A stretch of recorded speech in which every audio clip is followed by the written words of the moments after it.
Welcome, everyone. Hello. Welcome to the New Canaan Library Author Talk. My name is Laura Cavers. I am the reader advisor here at New Canaan.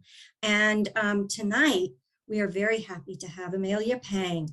She has written an amazing book, Made in China. Made in China, A Prisoner, an SOS Letter, and the Hidden Cost of America's Cheap Goods. It's an amazing book that follows an inmate named Sun Yi, and he is in a forced labor camp in China, and he is found, how we first learn of him is a simple note that falls out of a Halloween decoration box that someone, a woman in Seattle area, it drops to the floor, she picks it up, and it says, "Please help me, SOS. Please call human rights." And it's a very chilling letter. Actually, I do have it written right here. It says, "Sir, if you occasionally buy this product, please kindly send this letter to the World Human Rights Organization. Thousands of people here who are under the persecution of the Chinese Communist Party government will thank and remember you forever."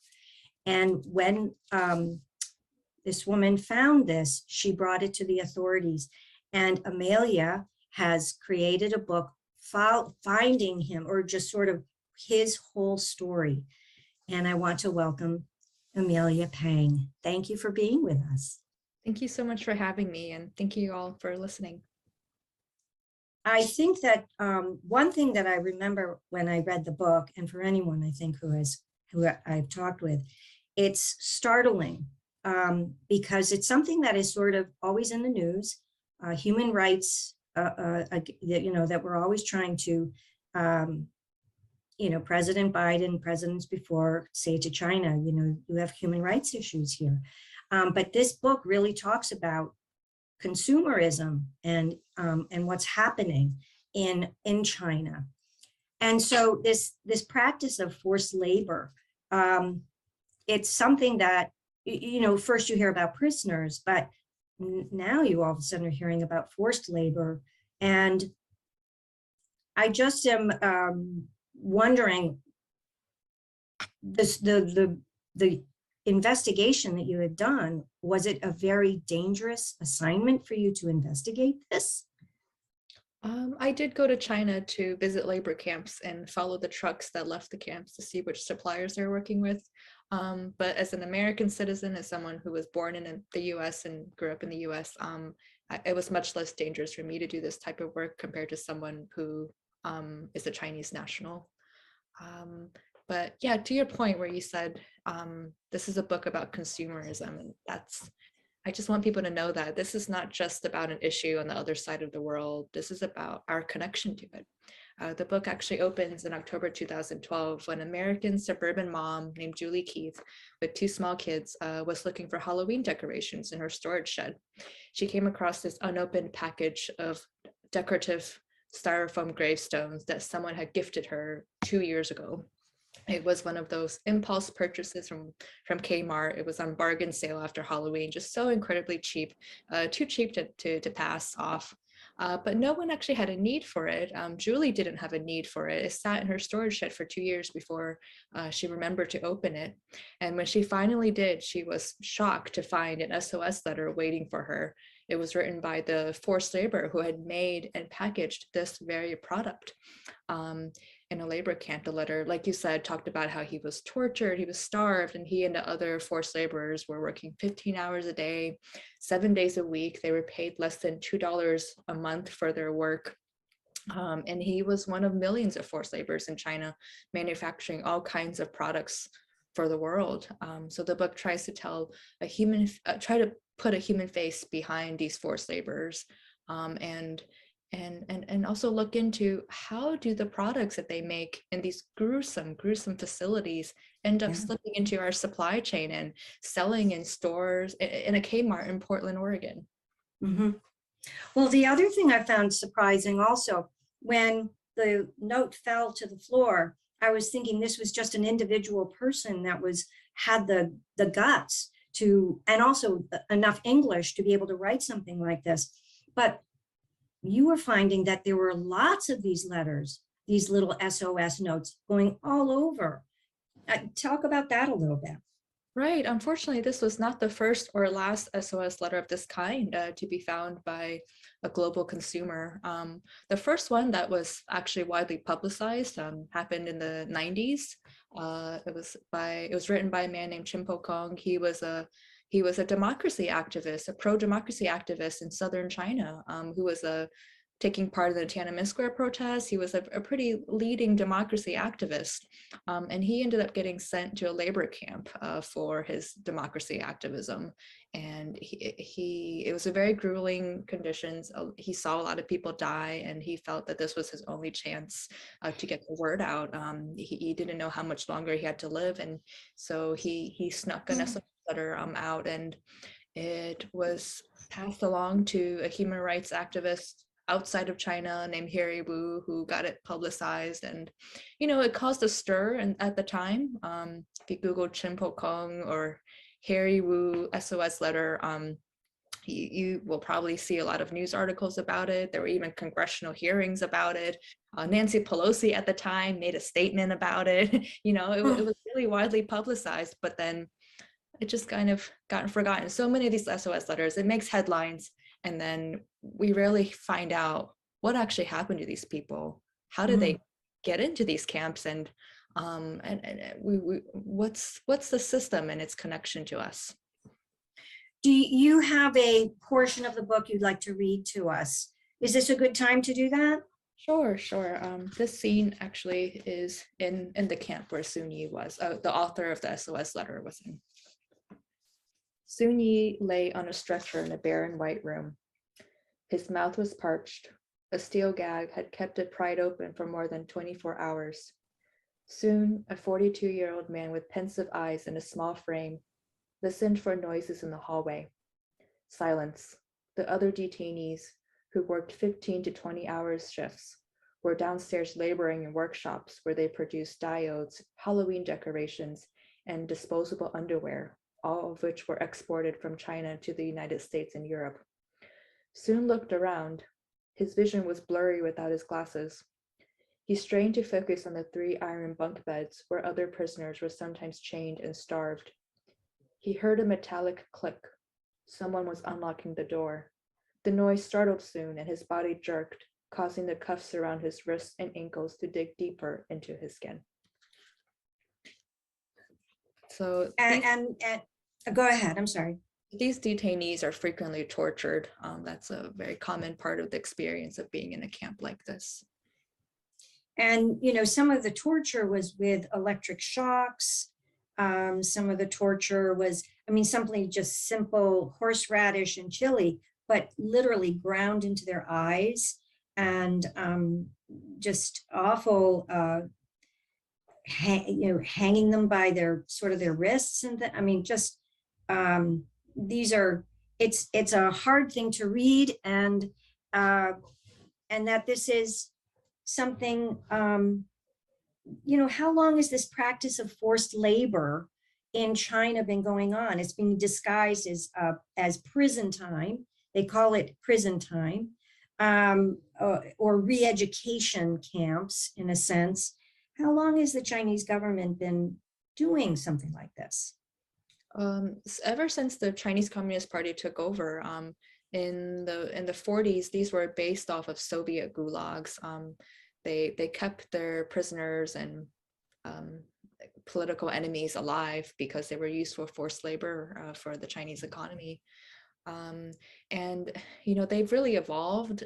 These days they have many different names. China has a really vast forced labor system. There's a lot of these facilities have innocuous names. There's drug detox centers, pretrial detention centers, detention centers, and the regular prisons where people actually get sentenced. But most of these places are extra legal detention centers, which means the people who end up there were never sentenced in a court. They never got to have a trial. They don't have access to lawyers usually, and they can be disappeared into camp indefinitely. And, what does re-education mean when someone is sent to these camps? What does re-education mean in the policy of China, and then what is the reality? Yeah, for certain demographics, whether it's religious dissidents, political dissidents, a lot of ethnic minorities, they really aim to brainwash you into abandoning whether it's your political beliefs, your religious beliefs, or even just your own ethnic cultural and that identity, as what's happening with the Uyghurs and Tibetans. And they're forced to be in brainwashing classes, and that's what the re-education means. So does this happen? I mean, the people that they're taking without any court appearance or anything, are they mainly in the larger cities, or are they even out in the countrysides? I mean, are they, is there any one place or another that is being taken from in a sense? Oh, it's everywhere. Large cities, rural areas. Masanja, the place where this particular author wrote the SOS letter, was in a rural area. But in 2019, early 2019, I went to Shanghai, a really big city, to investigate the labor camps there, and there were very many there too. So it's not really isolated in one particular region.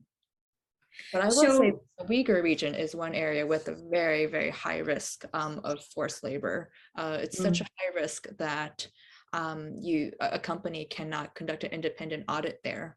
And I want to mention this because Made in China, although it's about the very grisly circumstances in these camps, it's also a book about empowering consumers to hold our favorite brands accountable. It's about the small actionable steps we can take to create a more sustainable supply chain and force our companies to adopt better and more ethical sourcing practices. I don't know if that's the right time to talk about that, but I do want to say we will get into that. We will. Yeah, it's so given that, does the Chinese government feel any pressure to stop or curtail this practice, or are there any world organizations that are actively in China or trying to change this practice? Yes, actually, there are many organizations, but one that I want to call out is the Human Rights Foundation. They recently created a Chrome extension that you can download. It's called Uyghur Forced Labor Checker. And because the Uyghurs are just a demographic that's very heavily targeted for the camps right now, it's a good step to start there at least, although these camps, target more people than Uyghurs. So it's called Uyghur Forced Labor Checker. You can download it and it will notify you if you're shopping online and the fashion brand you're shopping from actually has not made a statement committing to not sourcing from Uyghur forced labor. It will notify you and let you know. So that's one small thing we can do to show companies that we actually care about where you source from. And we may not. Exactly. I'm trying to type it into the it's the Uyghur Forced Labor Checker. Yes. And it's something you can find online. Yes. Okay. Yes. It's just Uyghur Forced Labor Checker, and if people are interested, I put it in the chat for them. And so the Uyghur, the thing that's interesting about the Uyghurs is that portion of China is so remote that a lot of these factories, when you talk about these labor camps, or they're really factories, how many people are in one factory or one labor camp? It really depends. There's small ones, and then there's very large complexes that can hold 1 million people or more. It's really sorry, not 1 million people, but thousands of people. It really varies.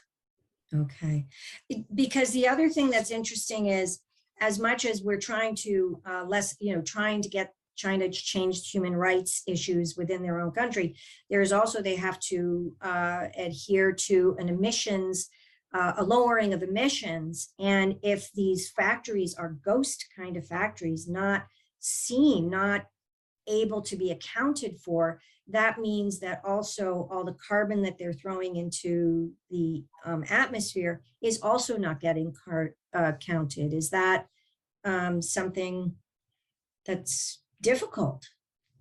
Yes, a lot of the factories that they're tracking the carbon emissions for are the legitimate factories, and there are a lot of legitimate factories in China. But these types of labor camps, they're not. A lot of them are underground facilities, as in they're not necessarily something that's being tracked. And so when things are not getting tracked, therefore, people like Sun Yi and many others are not able to have any kind of fair trials, or, I mean, even within China, there is no situation that they can get help from necessarily. It's just futile.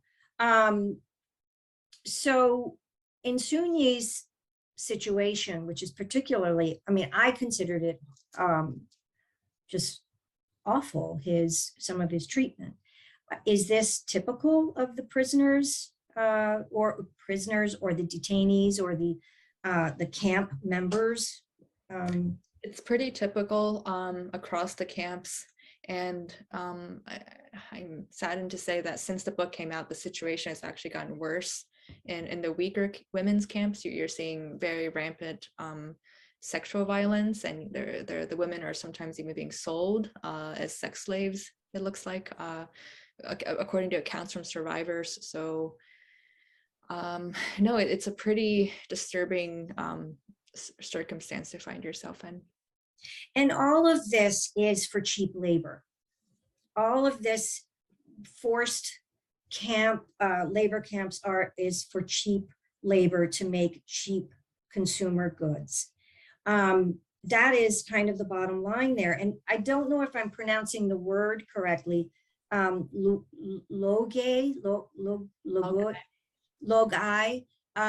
is sort of something that businesses understand, that is a faction of possibly to consider, though they would not admit that they know that there's any forced labor going on in order to create their products. Talk a little bit about, yes, the consumer component of these forced labor camps. Right. The fact is, if these camps are not so lucrative for the Chinese government, perhaps there wouldn't be so many of them. But right now, you're seeing, especially with the rapid rise of the Uyghur concentration camps, not everyone in the camps is necessarily doing forced labor. A lot of them are brainwashing facilities, but you are seeing a growing number of them being transferred out of these concentration camps and into factories where they're paid way below minimum wage, and they're not allowed to go home, and they don't have a choice whether they want to be there or not. Through the rise of the Uyghur labor transfer program, a lot of Uyghurs are forcibly, coercively transferred out of their homeland into factories across China. So the scope of forced labor has really risen due to how profitable it is. And is this a known entity with some corporations, or they just know that they manufacture in China and they don't ask for those kinds of details? It's a complicated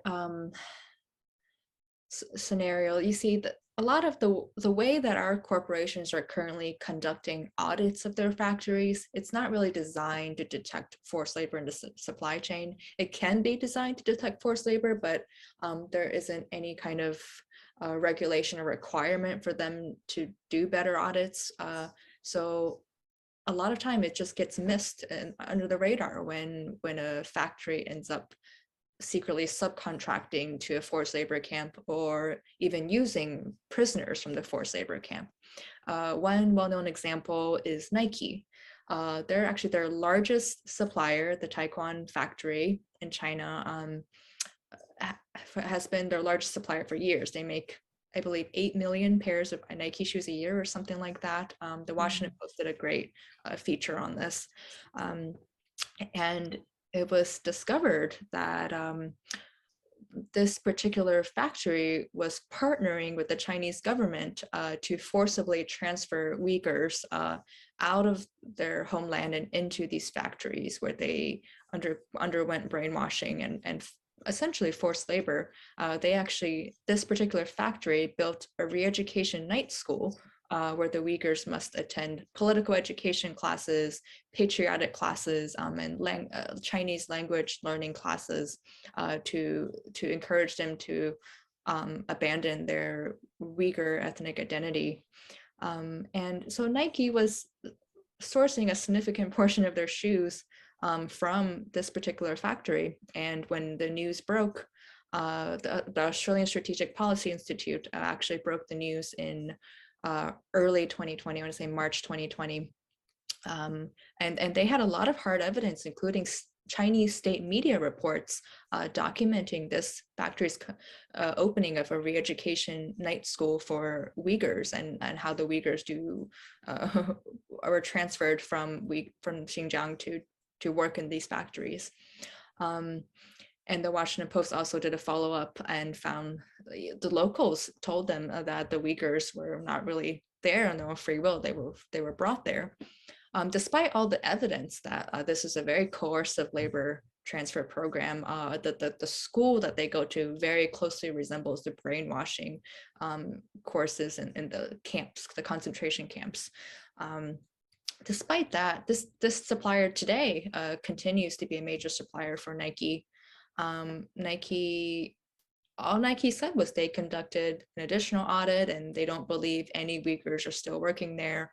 They believe the problem is taken care of, but Nike releases no information about what kind of an audit did they conduct to verify that there are no longer any coerced or forced laborers at this major supplier. If their previous audit was unable to detect forced labor, what are they doing differently to detect forced labor now? They haven't released this information, and I think there just hasn't been enough of a push from consumers for Nike to be more transparent about their sourcing practices. And so I think that's what needs to change. That's how consumers can push our corporations to do better. And there's also, I mean, there's a component about, some of these materials that these prisoners are having to use are in essence poisonous. I mean, such as the grave markers that Sun Yi was having to make. He was dousing them in a kind of very awful kind of a paint, and then a lot of dust that was going into the air, and nobody was having any respirators.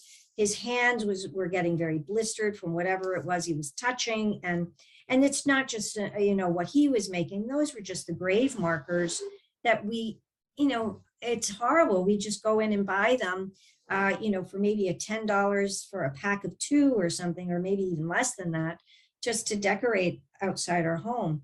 There's a lot of Nike's,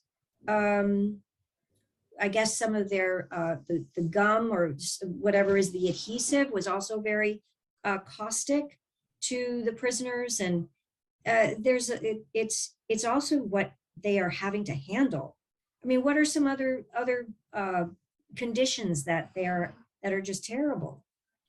Right. These workers don't have any kind of protection.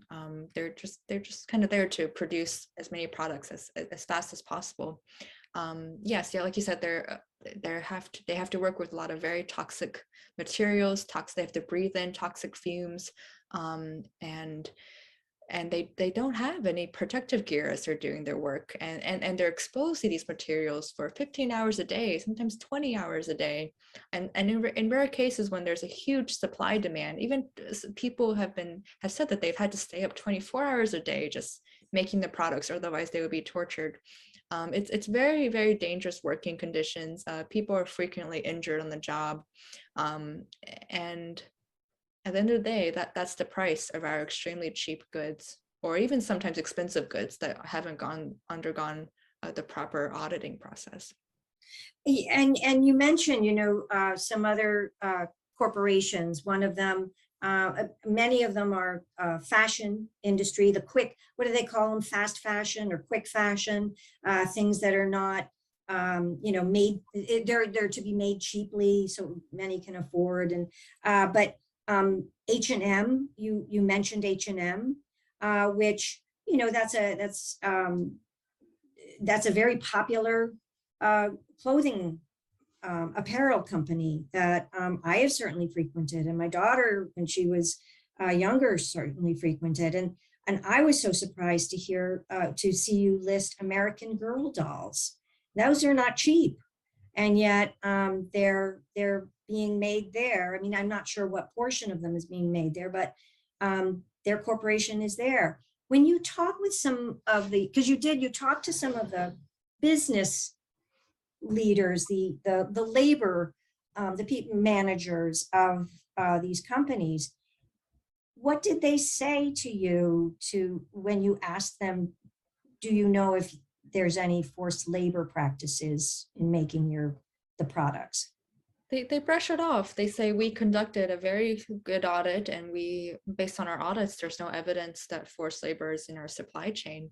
And that's because originally audits are designed to protect the corporation when news like this comes out, rather than the workers making their products.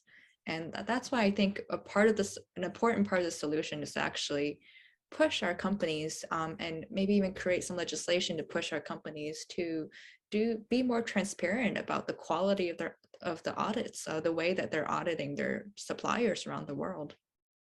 Mm.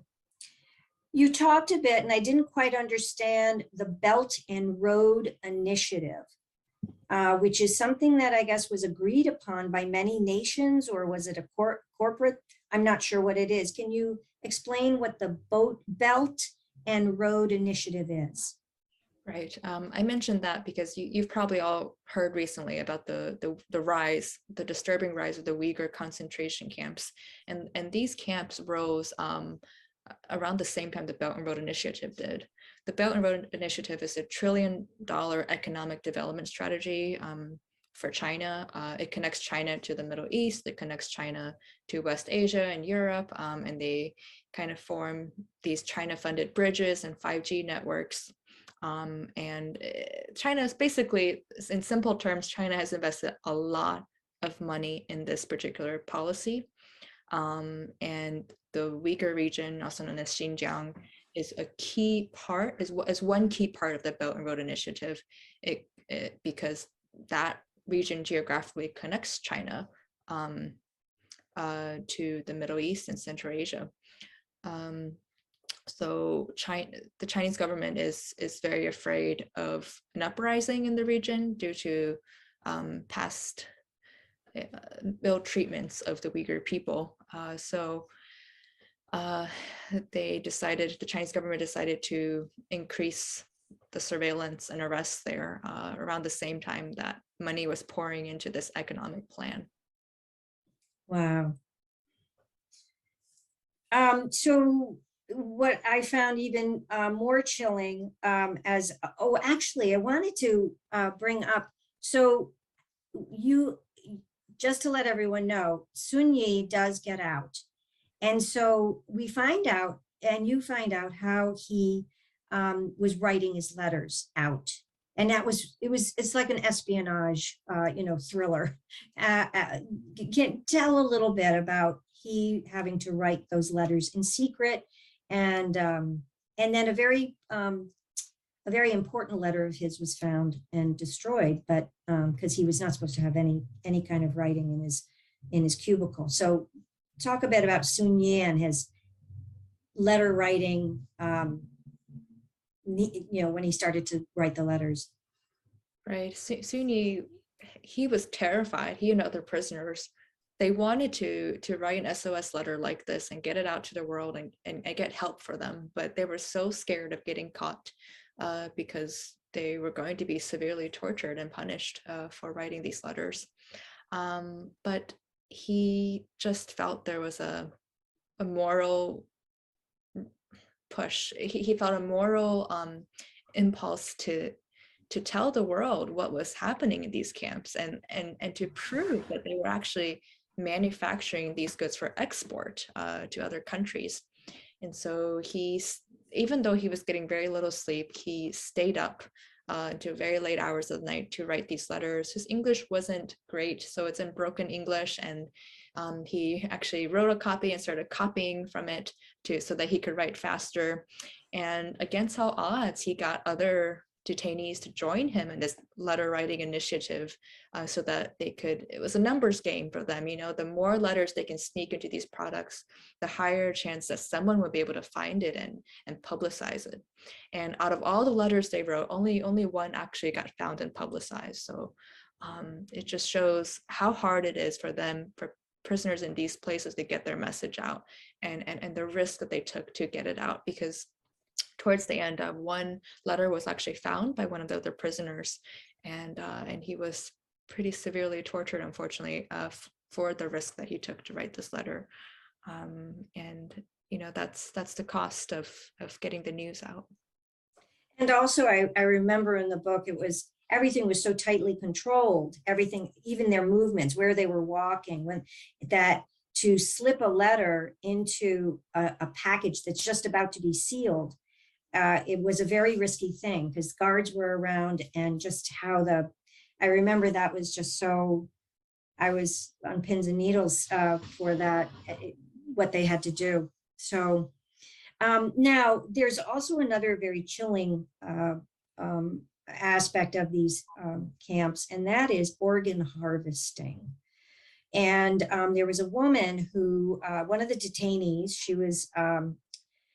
was in the forced labor camp for, I can't remember why she was being detained, but she had been beaten, she had been electric shocked, all these terrible things, and all the time that she was a prisoner there. And never after any of these beatings was she given any medical attention at all. And so it was very surprising for her one day to be just in her cell, and she was quickly whisked away. She was taken out of her cell and brought to a medical room, and she was given a full physical, a full examination.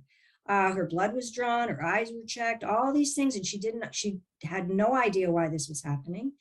And then she was sent back to her cell. And it wasn't until she got out of the camp, she had fulfilled her sentence and was back home, she heard about the organ harvesting. And she was terrified to think, oh my gosh, was that what they were going to do? And if she was a match, would she have been a harvested individual? And how extensive would that be? Would it be one kidney, or, tell us more about the organ harvesting.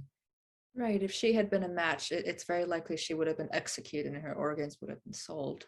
Unfortunately, there's a lot of evidence that this is happening. The China Tribunal in London, which is an independent panel of human rights lawyers, among other experts and doctors, they looked at the evidence and concluded that there is proof beyond reasonable doubt that prisoners, and especially prisoners of conscience, are being killed for their organs. It's a very lucrative trade. It's a $1 billion a year trade. And it's just, doctors have testified that they've testified in US Congress and in Europe that it's not feasible for China to produce that many fresh organs in that short amount of time based on natural deaths. That's why transplant tourism is a thing in China. If you wait for an organ match in the US, it can take years. But if you go to a country like China, it could be within weeks or less. And it's hard to find another explanation for it other than that they conveniently have this huge prison population where they regularly conduct physicals to see the health of their organs.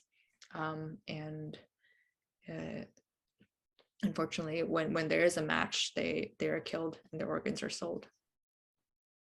And there is evidence of that. And has that been something that's been addressed to be stopped, or there's still not enough evidence to say that it's definitely happening?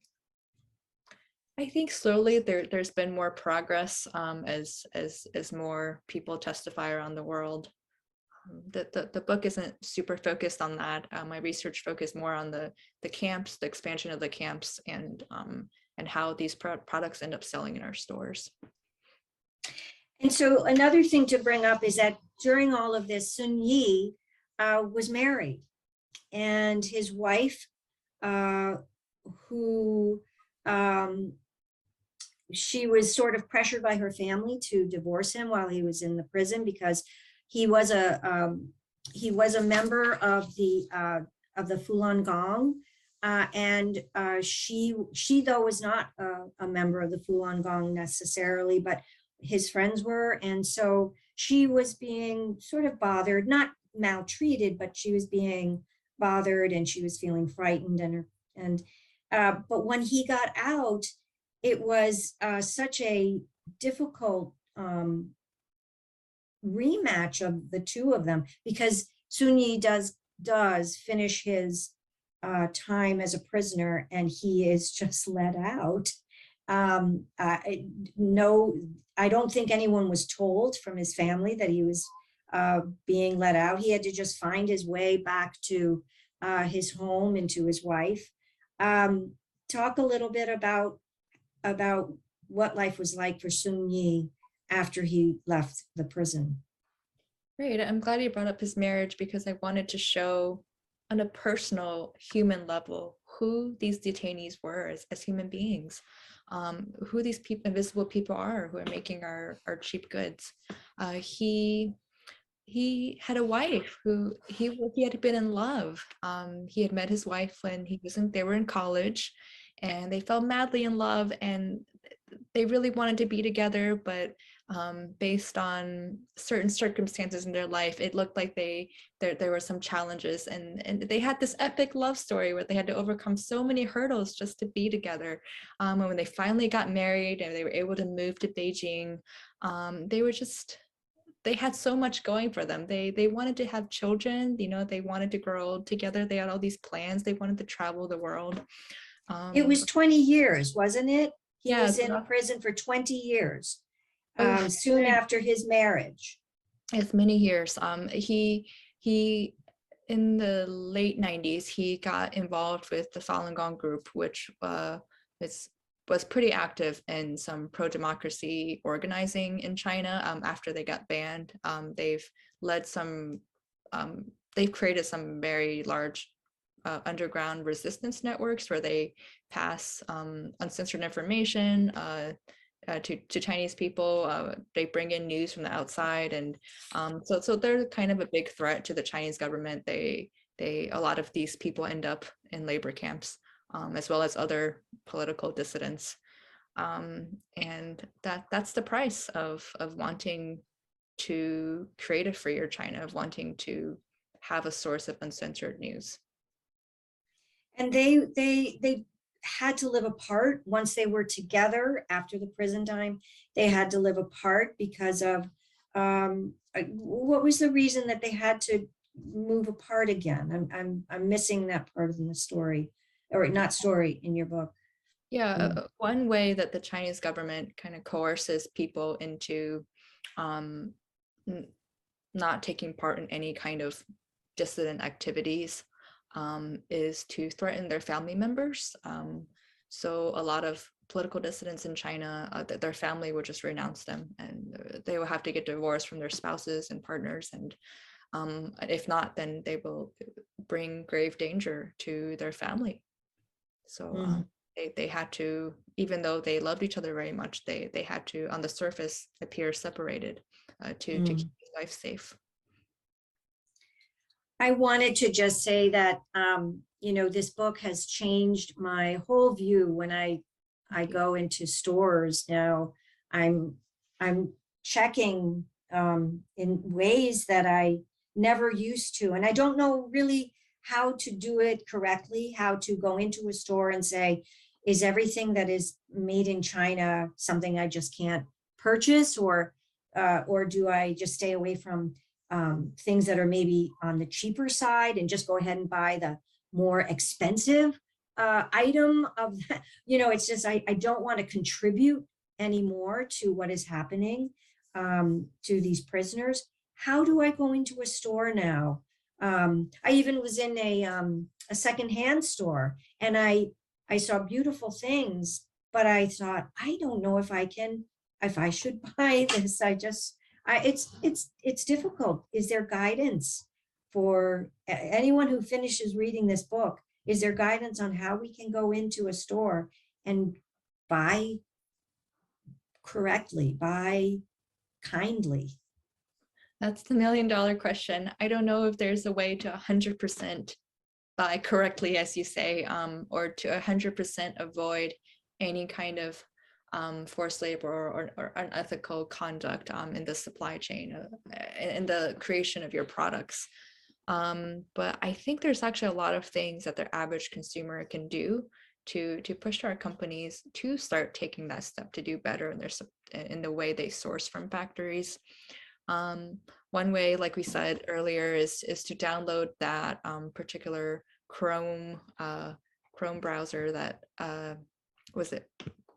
Let's see, The Uyghur forced labor checker, so that if you're shopping online, it will tell you that this particular brand hasn't taken a public stance against weeding Uyghur forced labor out of their supply chain.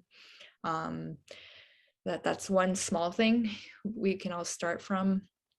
And if you want to push our companies to do better, you can reach out to them tag them on social media, let it be known that they need to reveal more information about what kind of audits they conduct. Go to your favorite brand's corporate responsibility page on their website and see if they reveal any information about what they do exactly to deter forced labor in the supply chain. And usually they don't say anything. They just have a very vague statement. We conduct audits. We don't have forced labor in their supply chain because we conduct good audits. But they don't say exactly what they looked for. And so my book does list a couple of major flaws in the average audit that a major corporation commonly conducts, and why those audits don't detect forced labor.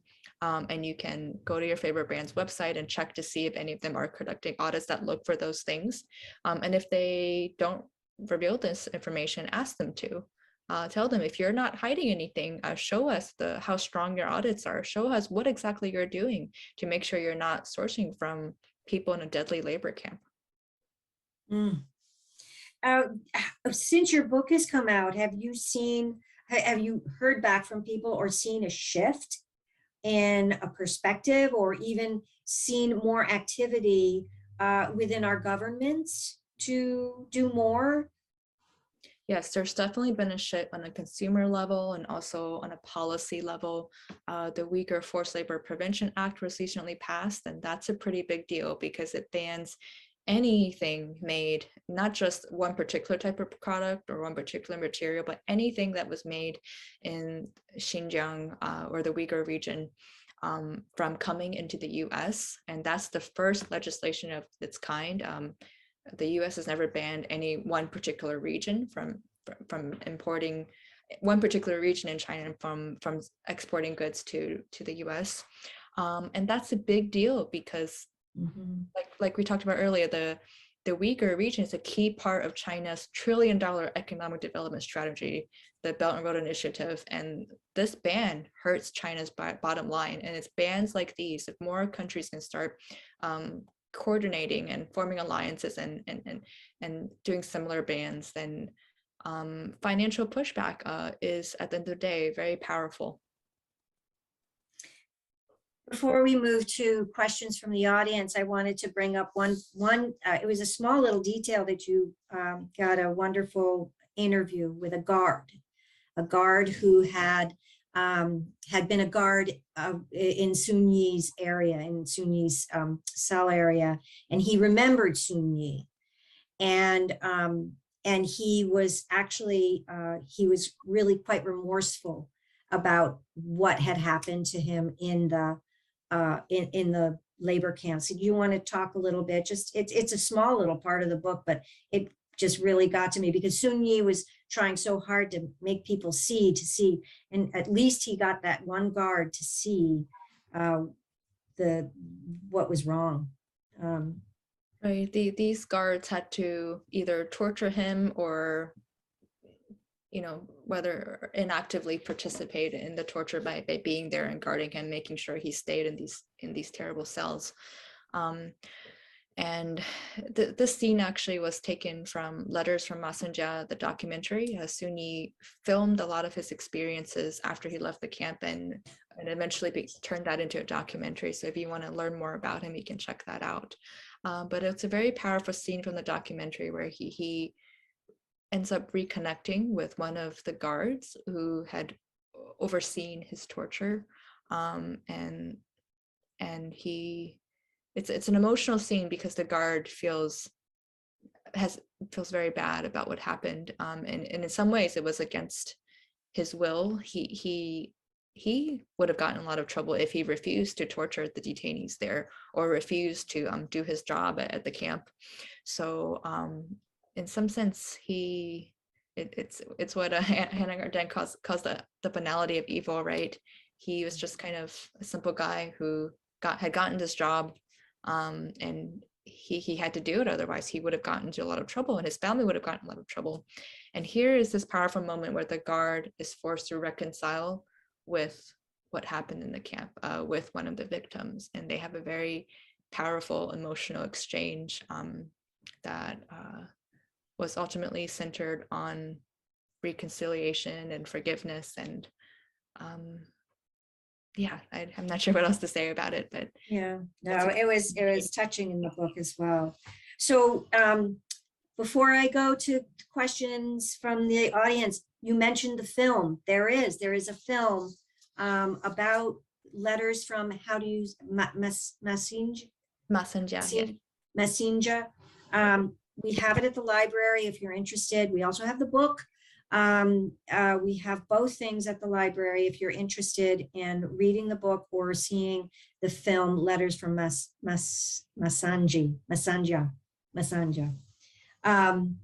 Oh, wow. Amelia, thank you so much. What an amazing book you have written.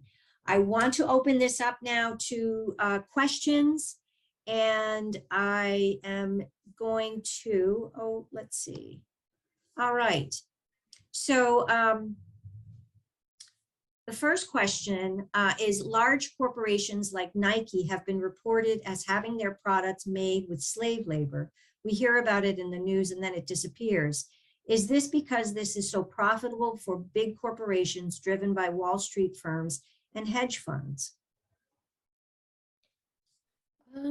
Yeah, these are companies that make a huge amount of profit, and at the end of the day, their bottom line drives their business decisions. It drives their ethical decisions. And if we as consumers aren't able to show that we care about where they're sourcing from, and this particular issue could hit their bottom line, then they're never going to change. They're going to continue sourcing from a camp that partner with the Chinese government to create a brainwashing facility for Uyghurs. They're not going to change their sourcing practices because they've received no economic damage from sourcing from these camps. What kind of products are they producing in these labor camps? Which industries are the most affected? Every industry. It's hard to say if there's an industry that isn't affected. Even the raw materials for solar panels, a good portion of them are made in the Uyghur region, which has a very high amount of camps. So it's not just the cheap goods, it's also our cell phones. Right. It's our televisions. Yes, the Australian Strategic Policy Institute released a really good report that just showed the expansive scope of the industries. There's not really a single industry that isn't touched by the camps, from fashion to electronics. It's definitely not just the cheap fast fashion brands. Do you have, now, someone writes, do you have any insights into where Peng Shui or Jack Ma may be? Right, unfortunately, these These are pretty famous people in China who have been disappeared. It's possible they're in a labor camp making cheap goods for us right now. Although what you commonly seen with the more famous disappearances is that they might be held in isolation because for whatever criticism they've made of China or whatever dissent they took part in, the Chinese government doesn't want them to influence the other prisoners. So they might not be in a camp, but they unfortunately, it just speaks to how anybody in Chinese society, whether it's somebody who has just any random person on the street to an extremely famous tennis player or businessman, can disappear at any point. So what are the prospects for, I guess the question is, what are the prospects for the regions like Tibet and Xinjiang?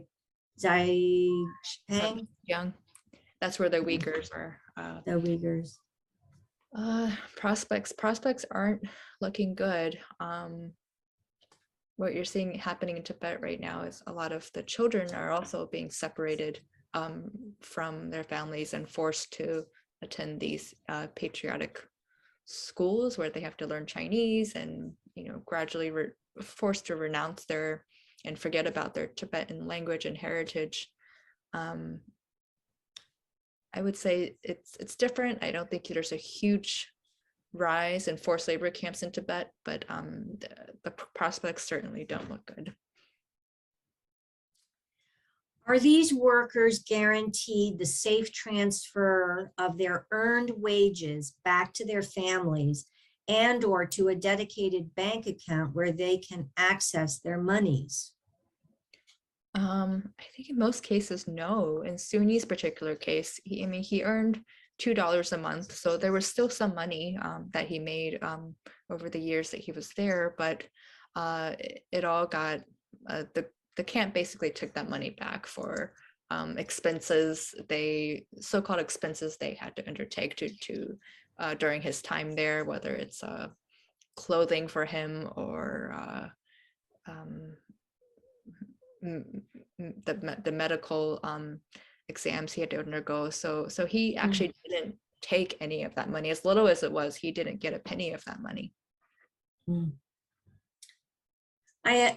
Our book group here at New Canaan Library would like to read your book for one of our monthly programs. How should we best approach doing so? You can get it from the library, so you don't have to wait. Or there's some great indie bookstore websites. If you go to independent, supporting local shops really helps, I think. Local independent bookstores near you. I wonder if the person is also wondering, should they read up on other materials before reading your book or concurrently with your book? Are there maybe websites to look at or other books or something, or even just watching there's also the film to also look at as well. But the film is a good starting point. I think the book actually gives a pretty comprehensive overview of some basics of Chinese history and Chinese society. So I don't think you need to do any research before reading it. I wrote a New York Times op-ed about my family's Chinese and Uyghur heritage and how we've lost the Uyghur identity in our family as a result of the ongoing repression historically and presently. So that's something you can check out if you want to learn more about me. But no, I wouldn't say there's a whole lot of resources you need to look into before reading the book. So the Epoch Times, which actually you do mention in your book a number of times, has done some great investigative work. Have you come across work done by any of their reporters? Which I know you have because you mention them in your book sometimes. I haven't been paying much close attention to them in recent years. But when I was working on the book, some of the, I remember when Julie Keith, the American woman who found the SOS letter originally and started talking to the press, one of the first publications that started interviewing her were NTD and Epic Times. And Epic Times does have some kind of, I believe, a Chinese network in China where they deliver information to the Falun Gong community and people in China. So it's there's that connection there, but I haven't been following them in recent years. Why does the Chinese government allow outsiders like yourself to tour their camps? So, because I went on a tourism visa and not a journalism visa, so I wasn't tracked. If I had gone on a journalism visa, the police would have stopped me before I got close to the camps or were able to talk to the guards there. I think it helped that I was of Chinese descent. I can speak Mandarin, so when I showed up at the camps, I actually pretended to be a buyer who wanted to source from them, and the guards openly acknowledged that these camps are manufacturing goods. It was called a drug detox center, but the guards kept calling this place a prison. They think of it as a prison, and it essentially is a prison. It's a detention center where people are detained for an indefinite period of time, and the guards confirm it's a manufacturing site. It was you're just sitting there for a few hours. You can see so many freight trucks coming in and out, and if you follow them, they are collaborating and sending goods to all kinds of suppliers and exporters, including one major Apple supplier.